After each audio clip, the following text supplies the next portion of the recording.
Hi, welcome to Storytime with Dan Booker. Appreciate you being here.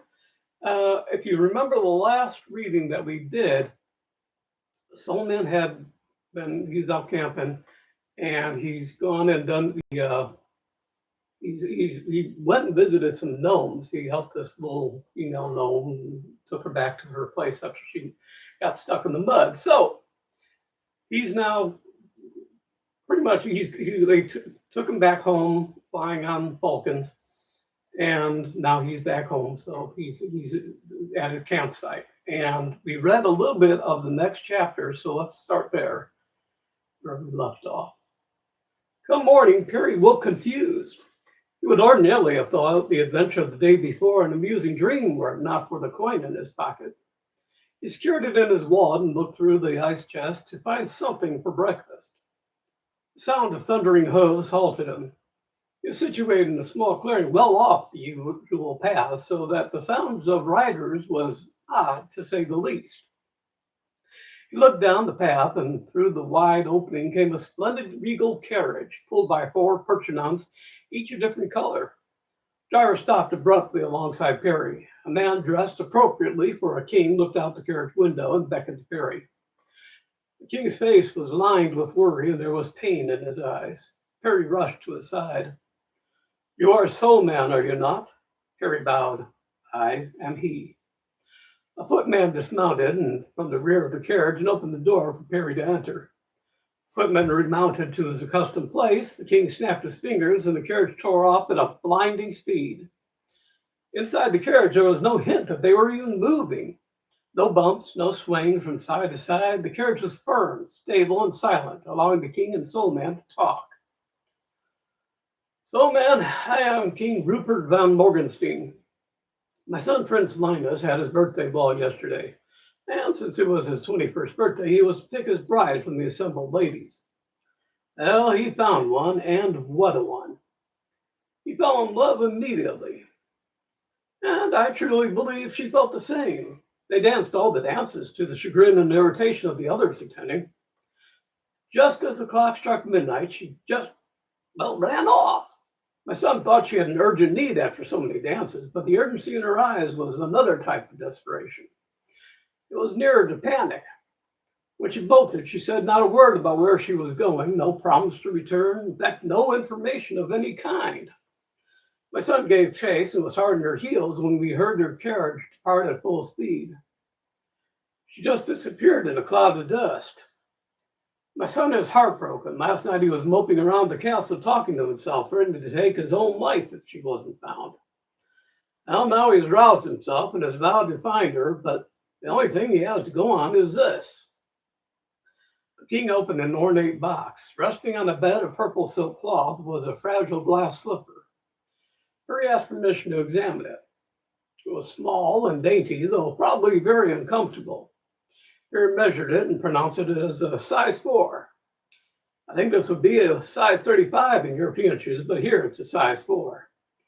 King watched approvingly as Soleman held the shoe to the light, took measurements of glass thickness, and studied the wear on the bottom of the shoe. Although the king wrinkled his nose a bit when Perry put the slipper to his nose and inhaled deeply. The king took out a snuff box and placed a little on the back of his hand. Perry asked to borrow some and sprinkled it in the shoe. The king sneezed, blew out the excess, and a slight imprint was shown. Perry nodded to the king in thanks. "Let's see, well-formed and delicate. I would say the lady would be about 18 to 20, about 5 foot or possibly slightly smaller. She's thin and apple-bosomed for her size." The king gaped in awe. "Now tell me, sir, upon what do you deduce that she is well endowed? For it is in truth that she was." Perry tuned the shoes towards the king and pointed by the toes. Although the toes were constrained, the pressure on the side of the shoes and on the balls of the feet showed pronounced weight distributed in a forward motion when walking. The only way this would happen on one so slight would be if she was heavyset, which would mean a flatter foot instead of this high instep, or, as you say, well endowed. "May I see the other shoe?" The king thumped his fist on his knee. "That's the confounded problem. We only have the one and don't know how to find the girl. You disappeared completely. That's what we need you for. Your reputation has spread far and wide, and we beseech you to locate this princess so that she and my son can be wed." Well, Perry agreed and settled back on the crimson cushion to plan his investigation. Arriving at a modest castle, if any castle can be claimed to be modest, Perry just nodded and asked which direction she had run towards. The king raced ahead of Perry, his cloak blowing it like a cape behind him, waving ecstatically for Perry to follow. He stopped beside a rutted dirt road going towards town and pointed. Soleman held the king back and they began to explore the tracks. The king ran back to the castle and brought his son, who was just about to begin his own search. Soleman had already seen enough. He saw one glass slipper and one bare foot entering the carriage. He saw the deep imprint of the front of the hooves as the horses dug in for a flying start. The ruts of the wheels changed swiftly from deep to shallow as the carriage speeded up. He followed the tracks with the king and Linus following close behind. The king had his hands clasped behind his back and was half bent over, studying the meager imprints of the carriage wheels. So engrossed was he that when Soleman stopped, he frequently bumped into his back. When he did that at the edge of a large puddle and Soleman fell in face first, it took a moment for Soleman to remind himself that this man was a king and kicking his ass would not be a good idea. "Your Majesty might want to stand farther back in case I need to retrace the path." The king bowed and, taking his hint, became a spectator. Soleman continued to walk out around the outside of the puddle and looked in every direction for the next sign. The carrot seemed to have simply disappeared. On the right side of the puddle was a dented and cracked pumpkin that had rolled off the path. The hooves disappeared mid-stride and were seen no more, save that where they left off, some mice prints appeared, and they also ran towards town. Soleman went backwards again, following the carriage path up to the puddle. Cleared his mind of expectations and saw any signs that emanated from the pool towards the town. To the side, he saw one sign that the woman was thrown from the carriage, the mark of her rear end in the muddy earth, and a small footprint from where she leapt up and began to run. Next to it were several prints of the rodents scurrying alongside the fleeing female. He turned to the king. "I don't understand this, but it appears the carriage levitated or metamorphized. How either would be possible, I can't fathom." The female ran off onto the side of the road using leaves and grass instead of the rocky path. Understandable, since she was now barefooted. He looked ahead and saw a large villa in the distance, lined with the direction the young woman had traveled. King and Linus raced ahead and knocked on the door, Soleman following more slowly. The door was opened by a serving wench who was covered in soot, wearing men's shoes 3 times her size. She started when she recognized the king and curtsied. When she looked at the prince, her blushes shone through the grime on her face, but the look of anguish in her eyes was plain to see. The prince wasn't looking at her, didn't even acknowledge her existence, but peered expectantly at the interior of the villa. Perry arrived soon after the king gained entrance and stood in the corner watching. Linus asked that every female who was in the home be presented. The mother called out, and the 2 young women came stately down the staircase where they had waited. The one behind got halfway down, slipped on a stair, sailing into their older sister and knocking them both down. They arrived at the last step on their bottoms. When they were all lined up for inspection, he carefully looked at each face. He looked back at his father in dismay. "Neither of these is the one I met." He sat in a chair by the fire and wept. The king asked if these were all the females that resided in the home. The lady answered, "Well, these are all my daughters." The king went outside and circled the home. He saw bare footmarks that matched the one by the side of the road. One of these ladies must be the one. He came back in and placed his hand on his son's shoulder. "My son, there are matching footprints leading up to this place. She must be one of these since they are the only females here." He turned to the mother for confirmation. She nodded yes. "You may have been so blinded by her form and grace that her face was but a vague memory. We'll try the slipper on them, and whoever it fits must be the one. The king announced aloud his intention to try the shoe on every female in the place.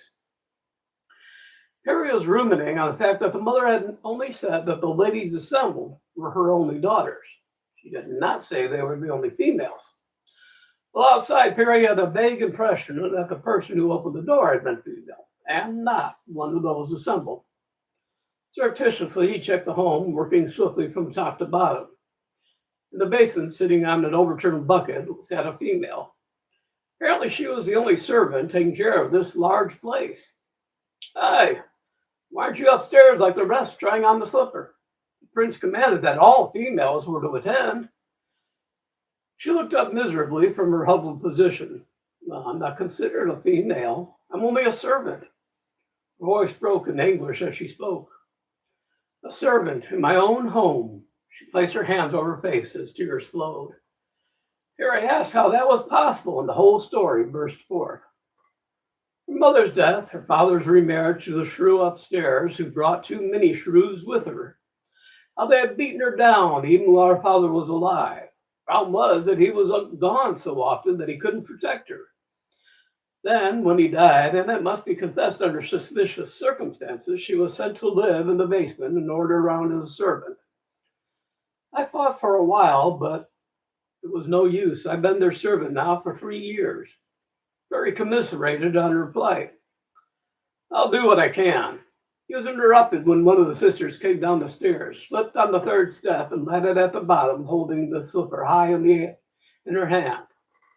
She tried to put it on, but there was no way it was going to fit. Harry expected her to run back up, but instead she went to the wall and took a kindling knife from the wall. She had a stubborn, defiant look as she placed her foot on the stump. Holding her breath, she raised the knife. Harry lunged to stop her, but she yelled at him to keep back. "I'll do whatever I have to fit into that damn slipper. I am going to be a queen." The knife came swiftly down and struck firmly in the stump. Blood squirted onto the floor as she hobbled to the fireplace. Grabbing the poker, she seared the wound. She tried the shoe on. It fit, but the glass showed her foot sans toes. Harry watched in disbelief as she limped up the stairs to show the prince that she was his own true love. The prince was momentarily fooled, but the look of pain caused him to look down at the main foot. Seeing what she had done to deceive him, he pushed her down and ripped the slipper off. He handed it over to the sister to try. She curtsied and also left to try the shoe in private. She said they were not wed yet, and her modesty would not allow her to show even a bare foot before they were joined in matrimony. She rushed down the stairs, slipping on the third step, and slid to the bottom one. Seated, she tried the shoe on. Being smaller than her older sister, her toes were comfortably inserted, but she was having difficulty getting her heels within it. It was a good half-inch overlapping, and if she tried to force her foot into the glass, it would shatter. Well, being as obstinate as her sister, she looked around for some means to render the shoe wearable. She saw the knife still embedded in the stump and marched over to it. Harry covered his eyes. He had no desire to watch another fruitless mutilation. She took a flask out from a dress pocket, took a hearty swig of whiskey, and chopped off a good portion of her heel. Hopping on one foot, she grabbed the fire iron and seared the wound, cauterizing it closed. Lifting over, she put her foot into the shoe. Prince is sure to be fooled this time. Taking another hearty swig, she mounted the stairs with a fairly firm step. As she had expected, the prince was fooled. The king was in ecstasy that his son was going to be wed and he would eventually have a grandchild. They left quickly. The king didn't bother calling for a carriage, figuring that the walk in the evening air would do them all good. Walking in one shoe and one glass slipper caused the wounded foot to chafe and burn. She slipped it off and put it in her pocket. Her sudden height change caused the prince to look down. The future bride was beginning to bleed from her heel. The prince was upset that his future bride might be in pain. What ails you?" he asked, concerned. "Oh, my feet are still sore and are now swollen from all that dancing. The shoes became too tight and I had to take the one off." She looked up coquettishly. you carry me?" The prince gathered her into his arms and rushed with her off to the castle for the doctor to alleviate her pain. At the villa, Soleman looked at Ella. Ella was gathering the toes from the floor. She placed them into a casket beside the fire. "Why are you keeping those?" "I'm going to cook them for the bitch upstairs. Mother always likes some sausages with her tea." Her was slightly surprised by the venomous tone in her voice, but put it down to the years of subjugation. "I truly believe that the prince will be bringing back your sister once the true nature of her injury is discovered. In the meantime, we must prepare for his return. You are his true love, and he is yours." "I can't be shown to him looking like this. I'm a mess." She rose and flung off the shawl, covering herself.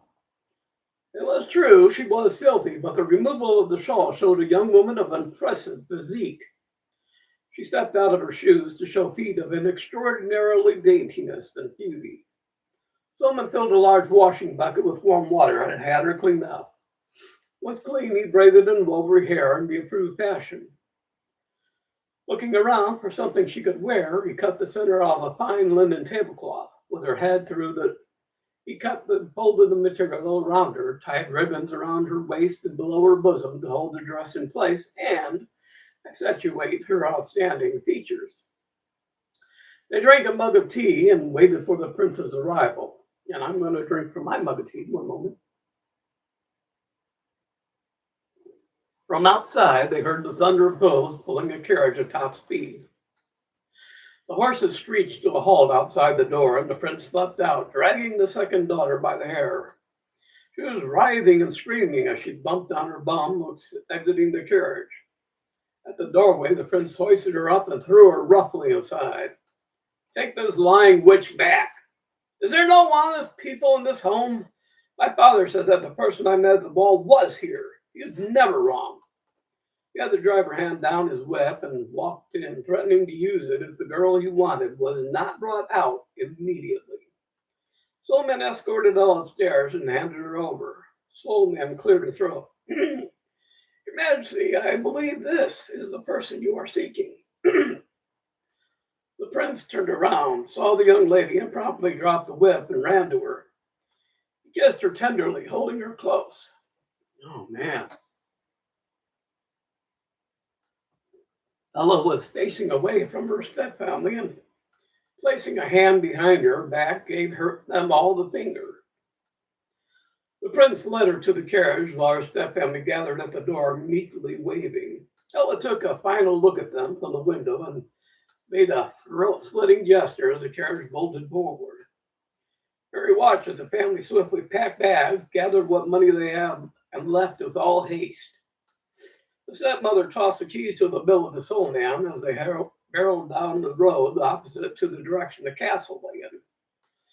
Soleman stood tossing the keys in his hand when a squadron of the castle guards arrived with the intention of bringing the stepfamily in. Soleman tossed them the keys to the villa and explained they had departed, he knew not where. The lead guard looked around. "Well, we'll be back in the morning. They're on foot, so they shouldn't be too hard to find. And when we find them," he shook his head in anger. Apparently Ella had told all in the short drive to the castle, and so enraged the prince that Soleman almost hoped the three would escape. He walked into the evening with no idea where he was or how to get home. All right, the next one, we're going to read the first, let's see. No, I'm not going to. The next chapter is Roller Disco Fever. So obviously it's not going to be a typical chapter. So I'm not going to read it. I'm going to let you stop by on Tuesday and listen in. So we'll be doing that one on, as I said, Friday. And I hope you'll be here to listen to it. It's going to be a fun one. I really enjoy writing these kind of off the wall chapters. So that's it for today. I apologize for my throat being all messed up. Apparently I need to put more brandy in my tea. So that's it for today. Be good to yourself. And I hope to see you next week. Bye. Wait a minute. Today is Friday. Okay, just checking. Talk to you later. Bye.